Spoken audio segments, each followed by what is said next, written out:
তোমার সাথে আমার জরুরি কিছু কথা আছে। বলো। তুই ওকে বিয়ে করবি? বাবা, উনি আমার ভাইয়ের ওয়াইফ। এইটা তো কখনো চেঞ্জ হবে না। আমার মাথা থেকে এটা কখনো সরবে না। এটা ইম্পসিবল। সরি বাবা। আমি শুধু তোর কাছে জানতে চাচ্ছি তুই রাজি আছিস কিনা। আমি বললাম তো, মানে তুমি বলো না, মানে এইটা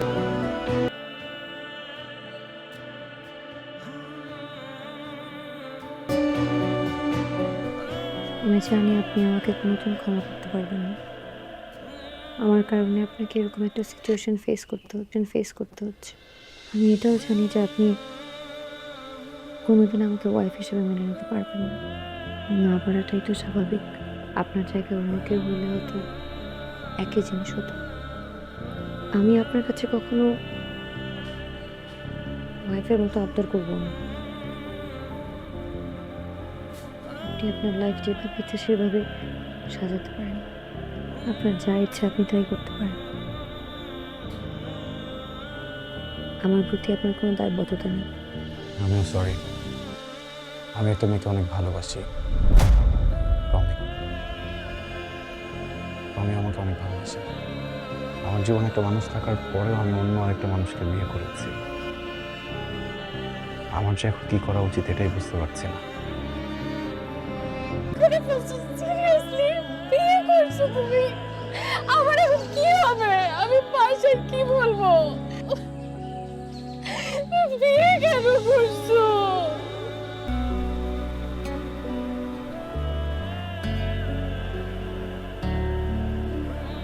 আপনি এসছেন? বাবা মা আপনার জন্য অপেক্ষা করতে করতে ঘুমিয়ে পড়েছে। আপনাকে অনেকবার ফোন করেছিল, কিন্তু আপনাকে ফোনে পাওয়া যাচ্ছিল না। আমি আপনার জন্য ডিনার রেডি করে রেখেছি, আর আমিও আমি খাবো না। খাইনি। খেয়ে আসছি বাড়িতে। Thank you. আমি যে প্রমের সাথে দেখা করতে গেছি, জি। ওকে আজকে সবকিছু বলে এসেছি। জি। ওকে এটাও বলেছি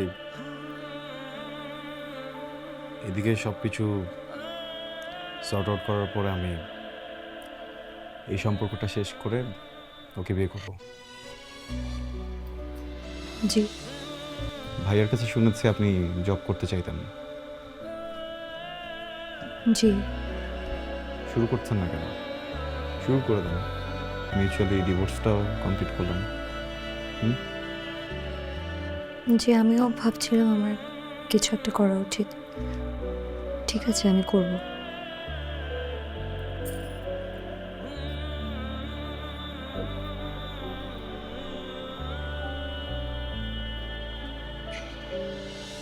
একটু কথা বলি। জি। এসির টেম্পারেচারটাকে একটু বাড়িয়ে দেওয়া যায়?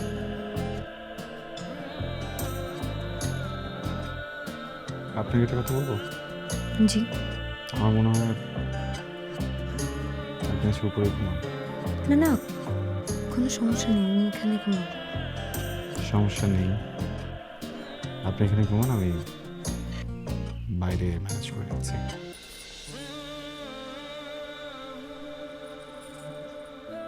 আম রিয়েলি সরি, আসলে আমার আজকে একটু ঘুম থেকে উঠে দেরি হয়ে গেছে, তো সেজন্য নাস্তাটা বানাতে একটু লেট হয়ে গেল। প্রবলেম নেই, আমি একটু বেরোচ্ছি। আপনি প্লিজ না নাস্তাটা করে যান। আমি একটু রাশ আছে, এখন বেরোতে হবে, খাবো না। 2 মিনিট লাগবে বসে নাস্তা। কথাটা কেন বুঝতে পারছেন না? আমার যদি ক্ষুধা থাকতো আমি নিজে খেয়ে নিতাম। Please. Thank you.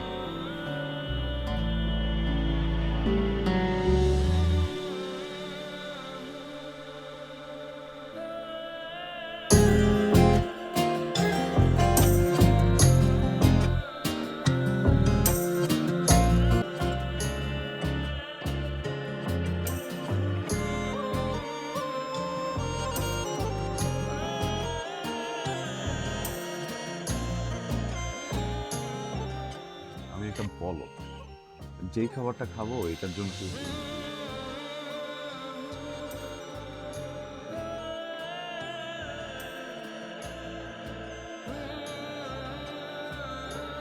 Hmm.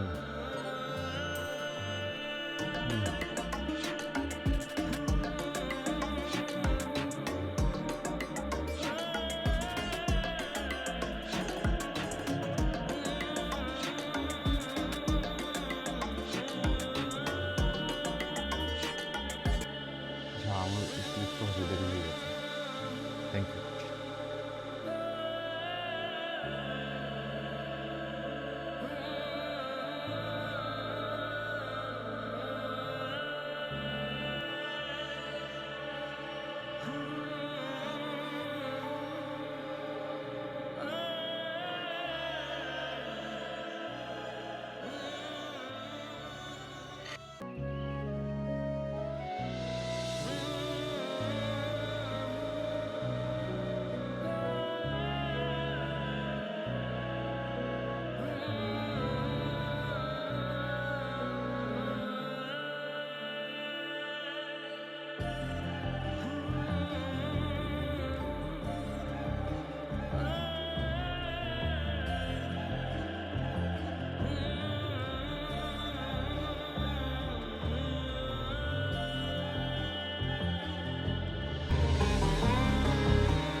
Excuse me, আপনি ঘুমাচ্ছেন?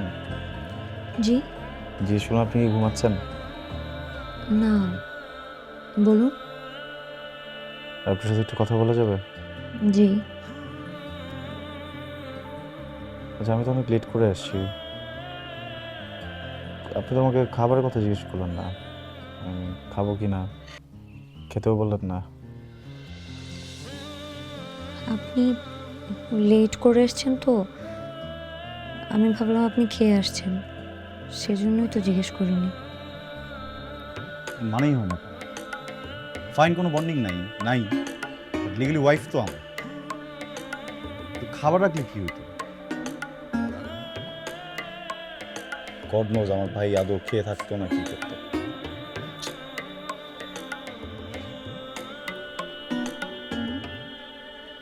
আপনার ভাই বাসায় যেটা রান্না করা থাকতো সেই খাবারটাই খেত। আর আপনার ভাই এত রাত করে বাসায় ফিরত। আর বাসায় আসার আগে সে আমাকে সবসময় বলে দিত সে কি খেতে চায়। সরি, নাকি তোর বাপ তোর মাকে চিট করছিল বলতো?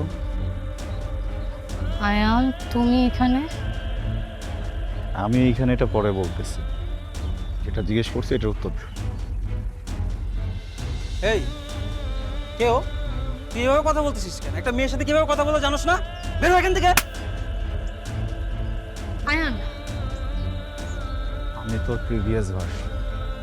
আমি যখন ডুবতেছিলাম তখন আমার বাঁচানোর মতো কেউ ছিল না। শুকুর কর যে তোরে বাঁচানোর জন্য আমি এসেছি। যা এখান থেকে, যা।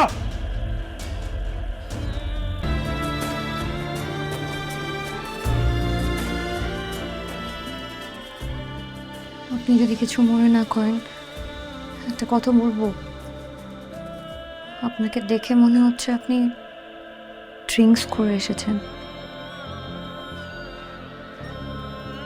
এক তো এত রাত করে বাসায় ফিরেন, তার মধ্যে আবার ড্রিঙ্কস করেছেন। এটা কিন্তু আপনার শরীরের জন্য একদম ভালো না।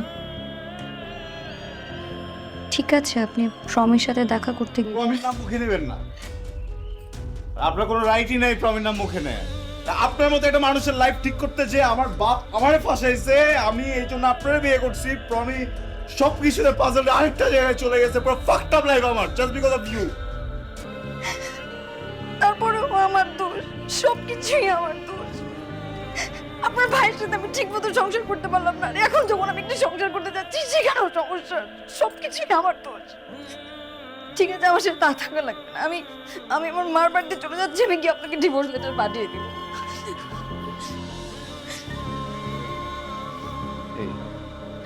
Listen,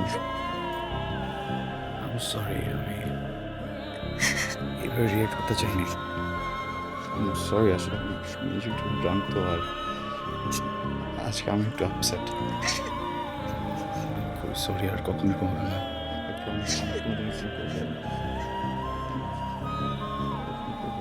please don't.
কবে ফিরবো জানি না, কখনো দেখা হবে কিনা সেটাও জানি না।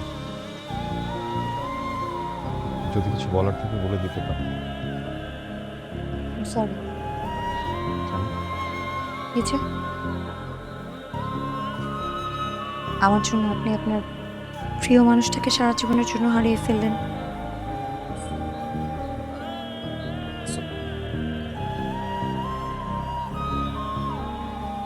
এটা আপনার জন্য। কি এটা?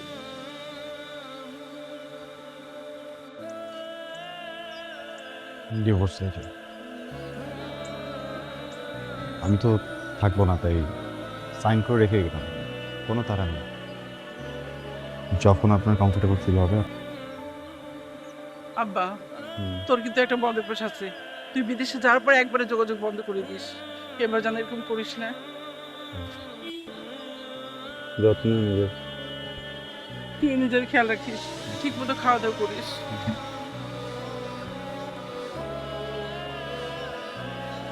খেয়াল রেখে নিজের।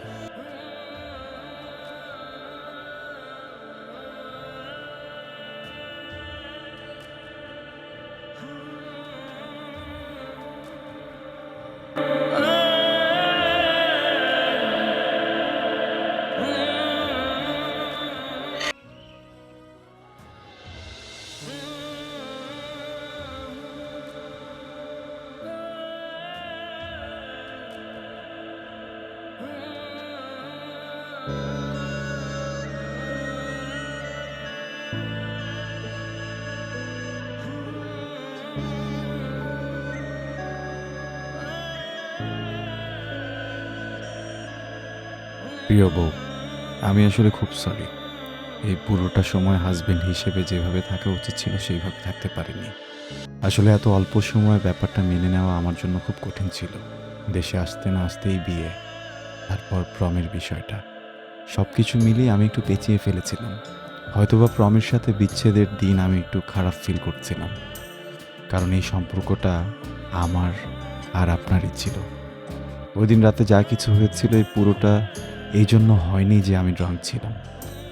আপনি আমার ওয়াইফ, আমি আপনার হাজব্যান্ড। আসলে একটা অধিকারের জায়গা আছে, কিন্তু এরপর কি বলবো না বলবো বুঝে উঠতে পারছিলাম না। ভেবেছিলাম হয়তো আপনি কিছু বলবেন, আপনিও কিছু বলেননি, আর আমিও কিছু ফেস করতে পারছিলাম না।